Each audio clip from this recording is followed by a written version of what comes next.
Are you done now? Because I'm going to tell you. Yeah, I am done, sir, but I'm frustrated because I'm study contacting them and they're not sending me back. But you don't overtalk me. Hey guys, we're back again with another one. Today we've got a few kind of cheeky Karens in court.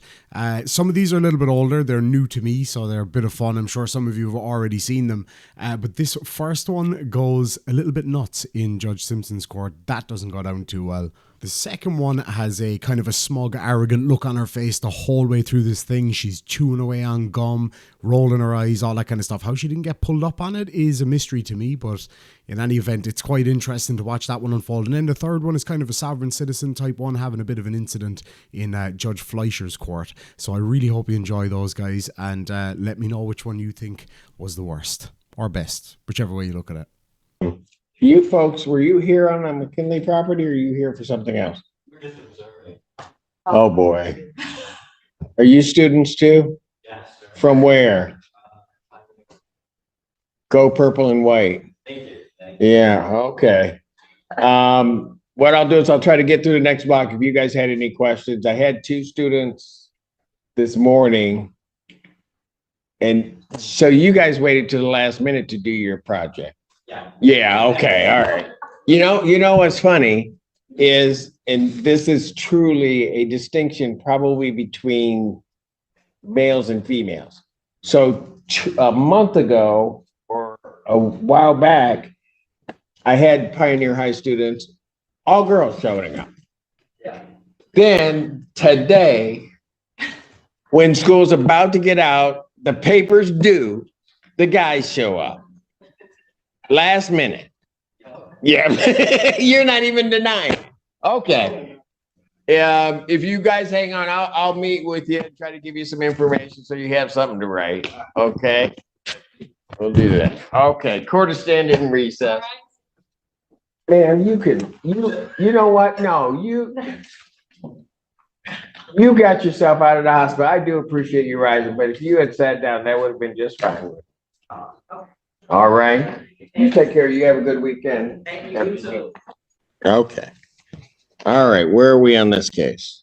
Well, Your Honor, my notes indicate that the defendant was required to file an answer and proof of her claims by May 16th. I did not receive anything. I don't know if the court did. I'm sorry, I'm having a hard time hearing. Could you repeat what you said? I indicated that the last hearing, the court had ordered that you file an answer and any supporting evidence to the court and myself by the 16th of May. And that I did not receive anything. Right. So I was unable to get in my emails and find the emails or whatever for the thing, but I went down to the office multiple times to talk to the people in the office, and they tell me you guys will call and nobody never calls. So I'm just a little confused myself. I've been ma'am, hold on, ma'am. You told me the last time that your taxes got held up. Yes, sir. Okay. I have not okay. Hold on. You said it was because of a mailbox situation. Correct. And it went someplace else. I told you because you were.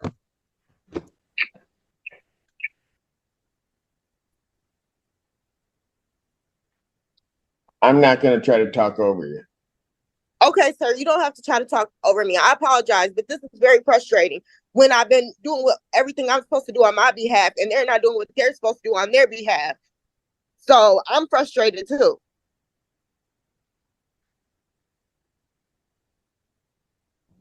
You told me that the tax check that you had got sent back. Correct, twice. I told you because you said that you had the United States Postal Service email on your phone. Correct. That you get. And I told you I needed a copy of that email to the court to show that had happened. Right. And I'm unable to pull that up on my phone. I don't have that. What? And I'm unable to pull it up on my phone, sir. It says my Gmail is out of storage. It only lets me go back so far to my mail because I can't pay for anything because I don't have any money. This is not the only bill I'm held up on. I've been saying stuff for over the last 70, 80 days. And it's like nobody down in the office hears you. But then you want a payment. Like, it's ridiculous. Ma'am, I heard you when you told me at the last hearing what you said. You told me you had proof of that tax check coming through. I don't even know how much it was. I was gonna give a benefit of the doubt to you because of what was the mailbox issue. That if you showed me that it came, and then go by the rest of your story that you couldn't get to it and it got sent back or held someplace, then I could do something. But I needed proof that had come through. You told me you had the email. I don't have a copy of that. Okay, right, and I understand that. I am sitting here on bed rest. I can barely even get out the house to do anything. I'm going into labor any day. I don't understand. I'm calling down here and saying stuff to them. I can't make a payment if I'm not receiving my mail. And it's like, just forget that I have mail coming in and that my money is in the mailbox. They just want their money, but nobody is doing anything so I can get my mail. This is ridiculous. Your Honor, the last hearing, my recollection is she indicated she was now getting her mail. Right, ma'am. I am now getting the mail, but it takes weeks for you to get the mail. They have to send it out, then they send it back. Then I'm waiting for them to send it out again. They sent it out again. They sent it back, and I'm waiting again. Like, I just don't quite understand. But it's okay for you guys to inconvenience me for 70, 80 days. But it's not okay for me to inconvenience you. And it's not even me inconveniencing you if my stuff would have been fixed when I first moved in here, when I paid my money to come here, it wouldn't even be this. Are you done now? Because I'm going to tell you. Yeah, I am done, sir, but I'm frustrated because I'm study contacting them and they're not sending me back. But you don't overtalk me. I will hear anything anybody has to say. And I listened to you the last time. And what I told you was, you told me that the mail was going back and forth. I said, okay, fine. You specifically indicated there was a tax check that had gone back. I said, fine. Send me a copy from the UPS delivery, from the United States Postal Service delivery message that you get. Send me a copy. And then we could work on timing, because if you couldn't get into your mailbox, you can't get into your mailbox. That's what I asked for, proof that came there, that you couldn't get it based upon your story, and then we could work something out. But I don't have anything. I think I was very clear as to what I wanted. And I'm unable to get, I said I'm unable to get anything either because I can't even pay for my storage space on my phone so I can even get to my emails. Like, this is really ridiculous. I'm literally about to go on labor any day. I can't just get up and go work. I had everything planned out. If my stuff would have been working from the day I moved in, it wouldn't even be this issue. Ma'am, I needed proof that the tax check came in and that you didn't get it.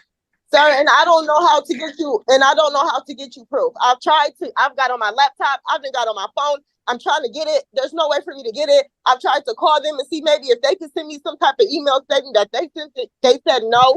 So I don't know what else to do. I called DHS. I've called somewhere else to help, which I shouldn't even have to do all this when my stuff came through the mail, and I should have had access to it the first time it came.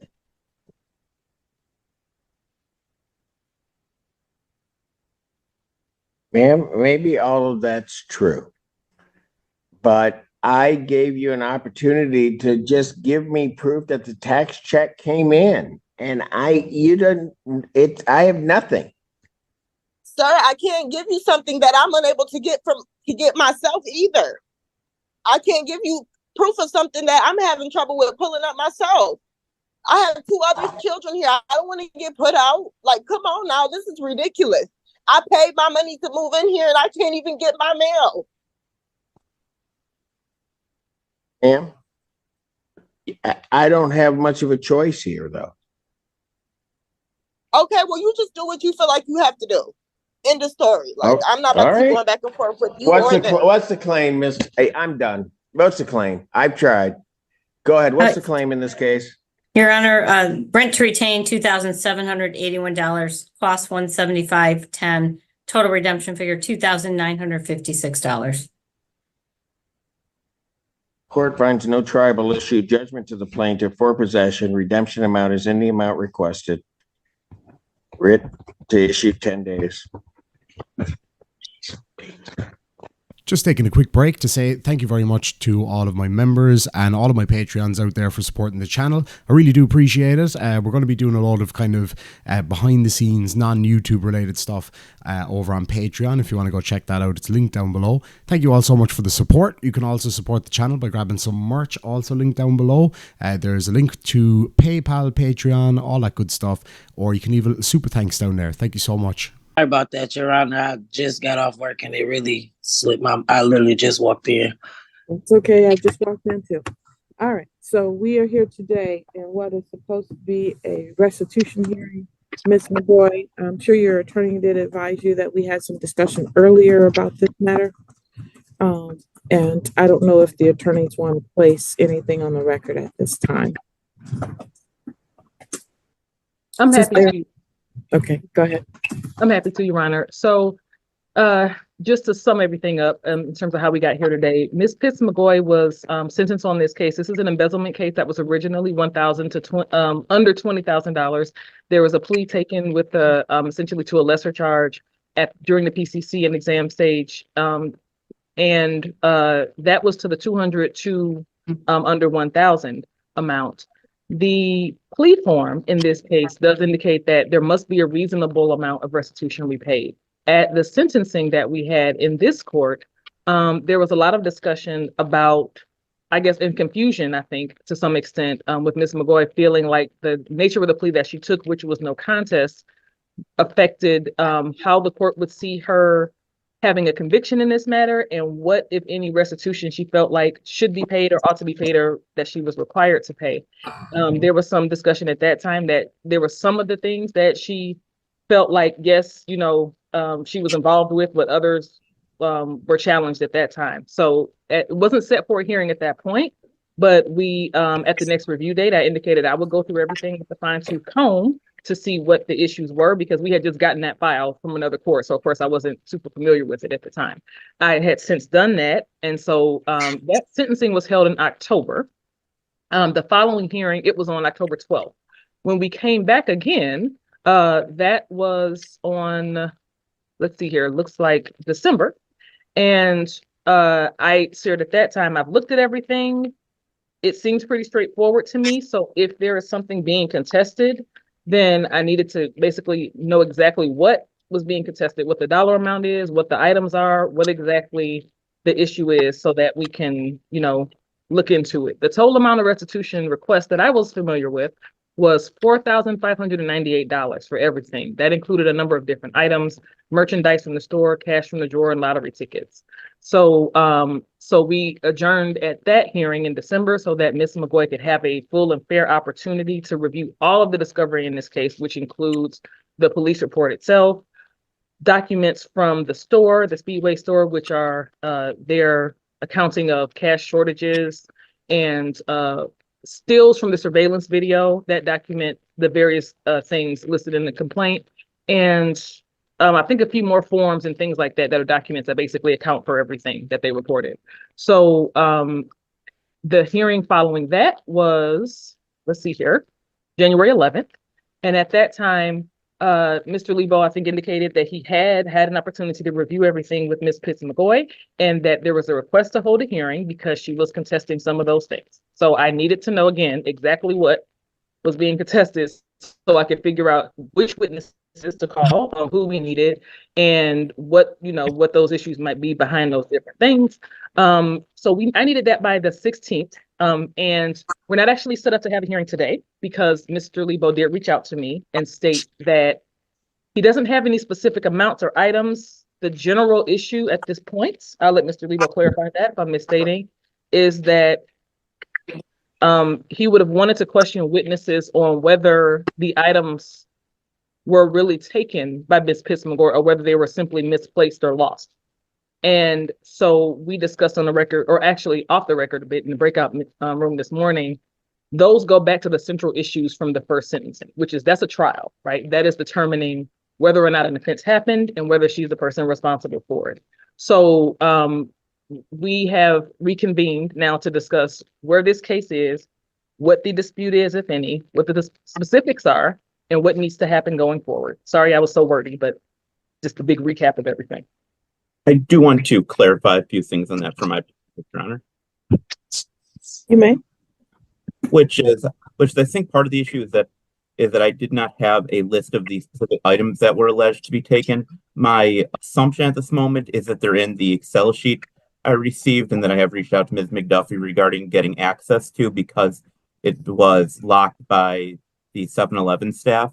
So presuming that I'm able to open that Excel sheet, that it doesn't contain the list of the allegedly taken items, which I don't actually know to be the case at this point, then I think I may be able to have a discussion with Ms. Pitts-McGoy regarding those specific items. Ms. Pitts-McGoy did indicate to me that her position is she would like to have a hearing regarding the entirety of the restitution and have each item proven to be taken by her by the preponderance standard, subject to an evidentiary restitution hearing. I do believe that would be distinct from a trial because the rules of evidence don't apply to the same extent and the standard is different. However, the court did indicate that the court would prefer a more itemized list. I did indicate that. And I'm also indicating for the record and for Ms. McGoy that if we have a hearing and it turns out that she is not making a very viable claim for not having taken those items, the court will certainly take that into consideration going forward.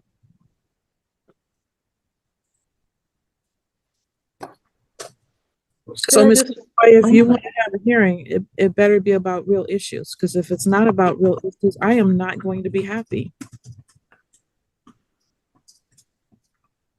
Do you understand that part, ma'am? Me? Yes, you. You're Miss McGoy, right? Yes. Yes. Do you understand that part? What you say again? That if you're having a hearing that's not about something that's a real issue, I will not be happy. Yes, I do feel like it's a real issue. I do feel like it's a real issue because certain stuff that, and I then tried to disclose that with my lawyer. Like he said, I don't know if he confused because he wasn't originally on the case, the original lawyer on the case. But certain stuff that's being accused is not, it's not true. My George never been short in that job. None of that. And I want them to prove that. You can talk through your attorney, with your attorney through all of that. And if it's not a real issue, that's going to be a problem for you. So you should have a real discussion with him. All right. So what we need to do is pick another date so that we can actually have the hearing. Yes, Your Honor. And I just want one thing, Mr. Lebo, I don't have any direct sort of files of that nature. All of the spreadsheets that I have are the copies that are actually scanned into the file as PDFs. I don't have any references or any knowledge of an actual file that would have generated the error that you sent me. So if you can just, so you don't have the Excel spreadsheet that he's referencing? No, and I don't even see where it was like discussed from the previous attorneys or where that kind of document would exist in the file at this point. I do have it as in our database as something that was turned over as discovery from 7-Eleven and was uploaded in September. Okay. So we'll follow up about that offline because like I said, I don't have anything like that. Picking a date is going to be a challenge. Okay. So either February 13th at 4, which I'm concerned that we may not finish our other matters before then, or February 8th at 4. It sounds like February 8th would probably be the better option, Your Honor. Okay. My only concern, Your Honor, is that Is that the date? That would be the date of the actual hearing if held, right? Yes, correct. So that being exactly 2 weeks from now, that brings me back to the issue from last time, which is I guess, would it be by the first that I need to have all of my Oh, yeah, details? yeah. So maybe I got one more option for this month to keep us in the same month.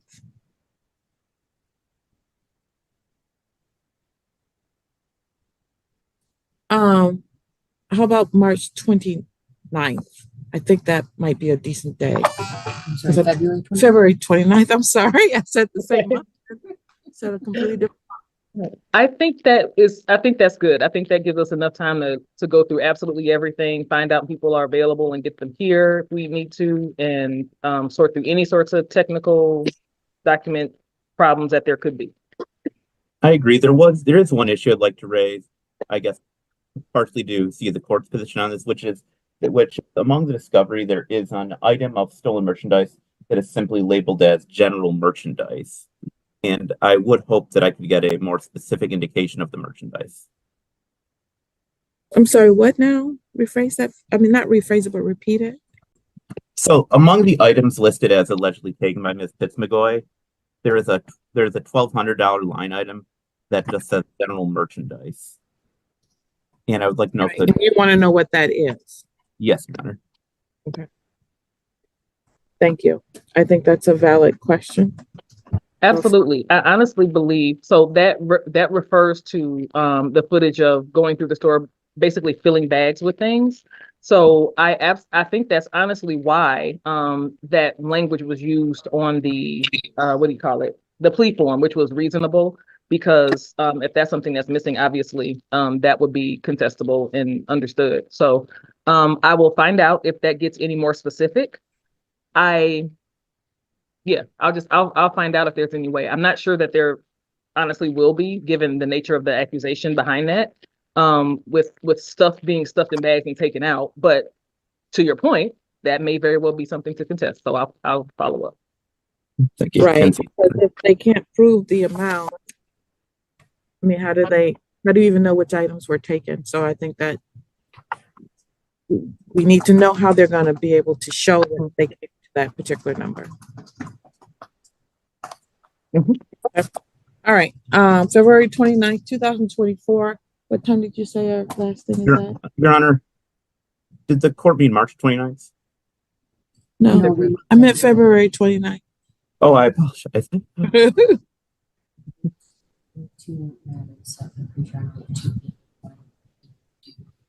All right, we'll do it at 3:30 p.m. on February 29th.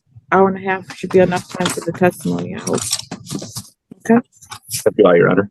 All right. Invoke my constitutional amendment rights as well as my civil and civil rights. Computer remain silent. Yes, sir. No, sir. Okay.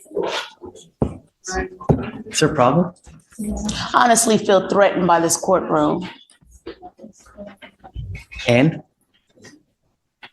this is not the circus. I'm This is not a I'm playroom. This is a court. I'm And very coherent and competent. no one says you were incompetent, but you have bond conditions that you're supposed to live up to. And we've given you so much as we've also given you a lawyer, and you're supposed to treat everyone here with respect. And when you don't, there's serious consequences. What is there a thing for self-representation? I know that is a third option as well. Of course you can represent yourself. You can do open heart surgery on yourself too. Well, I ask for fair representation in a speedy trial.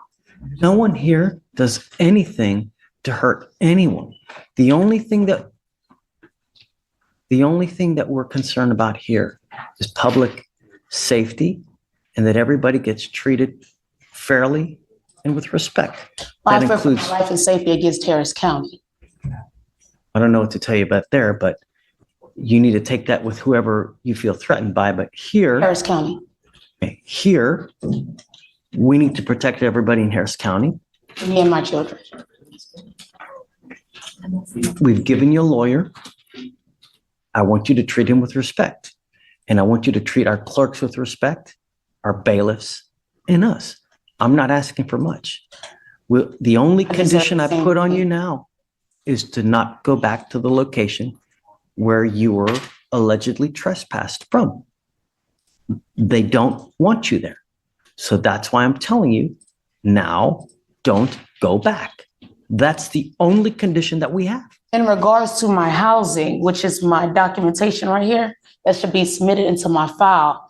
My stuff is supposed to be terminated on the 30th of this month, which I had probable cause to actually go and speak with Gary Baxter in regards to my housing contract. I also emailed informal hearing before November the 1st and haven't got a response back. So I had every reason to be at Houston Housing Authority. You may have had a right to be there, but at some point, they're well within their right to say, look, we don't want you here anymore. You are creating a disturbance, so we would like you to leave.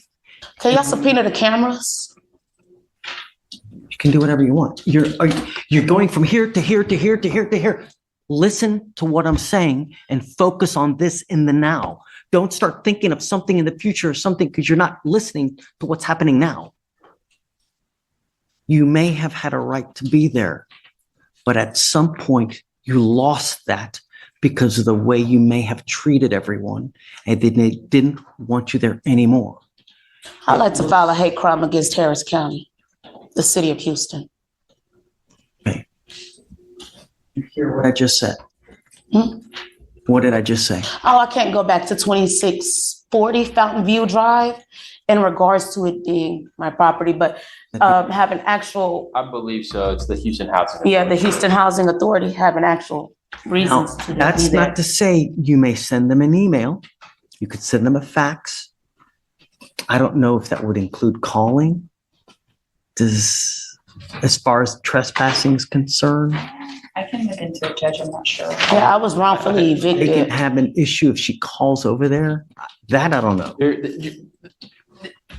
Wrongfully The notice here terminated. that is kind of the subject of this incident does give her multiple options: email, mail, fax, phone. And she did send those emails. She was, I don't know now with them telling her they don't want her back.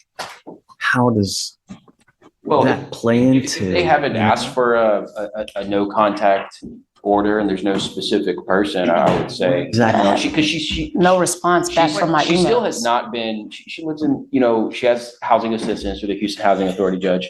And it says her assistance will be terminated on the 30th. So I mean, this is where she lives of this month. So she's still got a couple more days to try to resolve whether she gets to continue, having housing assistance. The only other thing, it's what's your last name again? Simmons-Irvin, Ervin. You're very passive aggressive in the way you come off.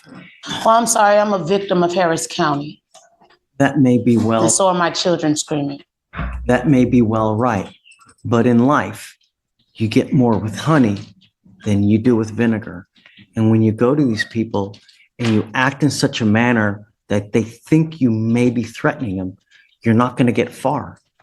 It's retaliation. Are you listening to what I'm saying? I'm trying to tell you, sometimes if you tuck your tail, you may get a lot more in life. I'll give you an example. I got pulled over months ago. I know I was in the right, but the officer came up and he goes, "Why did you stop? Why didn't you stop at that stop sign?" I know I stopped. May have been for a second or two. I told the officer, "Listen, Simmons," I told the officer, "Look, I'm sorry. It was an accident. I'm an idiot." He let me go. If I would have said to him, you a-hole, you're wrong. I didn't stop. I did what I was supposed to do. What do you think he would have done? He would have probably given me 5 tickets. But because I said, I'm sorry, I'm an idiot. It was stupid for me to do that. Well, when you're facing reverse psychology, you get more with honey. and they try to provoke you. So what? Who cares? Be the bigger person. You're still going to get more. That's life. That's maturity. And when you tuck your tail, sometimes you get so much more, even if you're in the right and they're in the wrong. Who gives a shit? Sometimes that's what you have to do. I also understand the indirect language it is in the Harris County Handbook dated 2021. And anybody that threatens and harass me in it, I have every right to press charges. Did you just hear anything that I just said? I did. I understand. I won't be there, but I know that I had every right to be. So if I'm forced out on the You streets, don't have every right to it'd be be. because of the government. You don't have every, I am telling you now, and I'm ordering you not to go back to this place. I'm not going there, but I have every right to speak. So I guess I need to contact Washington or somebody in regards to my contract and things, because this is a government facility. And as it says your housing assistance will be terminated on 11/30/2024. I also have two different client numbers as well. One number is 582213 and another one is 251651. So I had every right in regards to speaking with Gary Baxter again, which is right here, Kenneth Coles, Gary Baxter. Also received an email to reinstate my housing, I guess, I don't know, from Gary Baxter in regards to all that. So I'm just confused, because if I'm forced out on the streets in regards to being homeless and they're trying to pass new laws, then just so hypothetically, of course, thrown back into Harris County against my will, where I was held for 6 months, which is a violation of my constitutional and amendment rights, then it's retaliation. Also, I was told to surrender my inheritance in the direct language while I was being attempted murder by Harris County. Have you speak to Corey about everything. Just remember, be nice. You get a lot more when you're nice than when you start raising your voice and yelling. I am a traumatized victim. So if y'all could please work with me in regards to that, because I am a victim of Harris County. I do have a VAWA, a Violence Against Women's Act. It is still in the residence portal and everything. Simmons Urban. If anyone ever treats you wrong, just tell me and I'll try to do what I can to help you out. In any way, any shape, form, fashion, whatever you know, I'll help you as much as I can. All you got to say is the word. Also facing my children being, the child explicit cases. Okay. So let's just focus on just signing your So bond condition. I'm going to have you sign the conditions. We'll have you stay with Corey. Just be nice. Hopefully you'll get your housing back if you're nice. That's it. All right. Please.